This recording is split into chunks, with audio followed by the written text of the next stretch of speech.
Welcome, I am Preed and this is Valkyria Chronicles. This is a game that was originally released on the PlayStation 3 in 2008. I remember being a Christmas temp at Game and seeing this game on the shelf, always thinking about buying it. It took me a little while, but I am glad that I did. Since its original release, it has had two sequels that was both released on the PlayStation Portable. Valkyria Chronicles 2 was first released in Japan and then it was released in America and Europe. Valkyria Chronicles 3 was only released in Japan on the PSP. 3 years after the release of Valkyria Chronicles 3 on the PSP, the original game Valkyria Chronicles was released onto Steam in November of 2014. I've completed the original Valkyria Chronicles on the PS3 and I'm yet to complete it on the PC. Given that Valkyria Chronicles has just seen a re-release in a remastered edition on the PlayStation 4 on the 10th of February 2016, I think it's a good time to have another look at Valkyria Chronicles and see what the game is. Before this title was released, there wasn't many games on the PlayStation 3 that dealt with RPG aspects and turn-based strategy. We know that this formula works due to the release of XCOM and XCOM 2 in recent years that have commercially done well. This review will be mainly focused on the PC version. This is a fun little game and I hope that you get to see the fun elements of it in this video. The game is set in 1935. It's an alternate history where it follows a war between two factions in Europe. The game quite quickly picks up the pace and drops you into the story, and you, the player, can end up being a pivotal person who turns the tide of the war.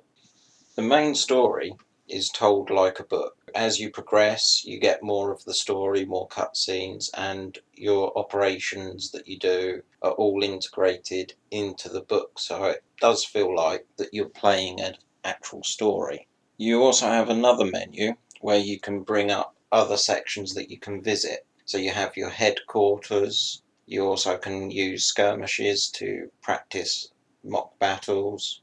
In the headquarters, you have squad barracks.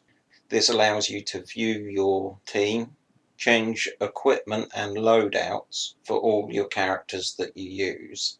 The command room allows you to change your roster of people that you have the option to take into battle. You only have a limited pool of characters that you can take into the field, but you have more available as recruits. So you can swap in and out characters that you want to use. The training field allows you to spend your experience points that you gain from doing battles to level up different classes. You don't level up individual characters, instead you level up an entire group. If you level up your scouts, all your scouts go up to level 6. In this instance I leveled up my shock troopers, so now all my shock troopers will be level 5. The R&D facility allows you to spend your currency to be able to upgrade equipment. Once you get to a certain point, you can then unlock 3 different variants of the same type of weapon. Castle Front Street opens up mini side quests that you can do, and the War Cemetery is a way to get new abilities. For this demonstration of the game, I will be going into skirmishes and just picking the first one. You get a small mission briefing informing you of what you need to do, and then you get a victory and failure state.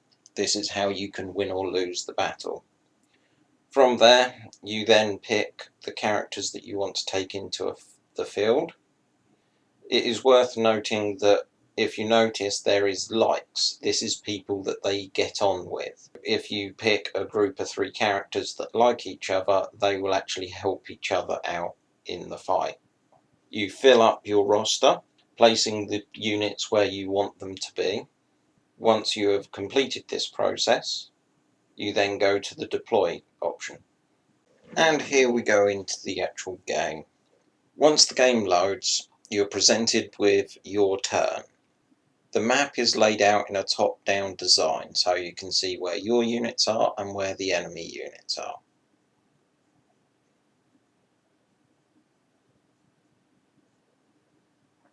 At the top you have a number of badges. These are command points, or abbreviated to CP points. To be able to use a unit, it will take up 1 CP point, or if you're the tank, it'll take up 2. You select the character which you want to use, and then you're transported into that character. Movement is pretty much done as a standard third-person shooter. It is up to you on whether or not you decide to move, shoot, and then move again, or if you want to shoot, then move. The choice is completely up to you. When you've finished with a character, you go straight back to the top-down view, and you're able to pick your next character or the tank to use. You have different units that you can obviously use in the fight. Scouts are quick but lightly armoured. Shock troopers have automatic weapons. Lancers have heavy weapons and heavy armour. Snipers are designed for long-range combat. Engineers can repair the tank or give extra ammo to those who have used their ammo. You can use units more than once in one turn. However, there is an orange bar below their health which is akin to stamina. So each time you use them, they can move less. The game gets you to employ strategy against what you're going against.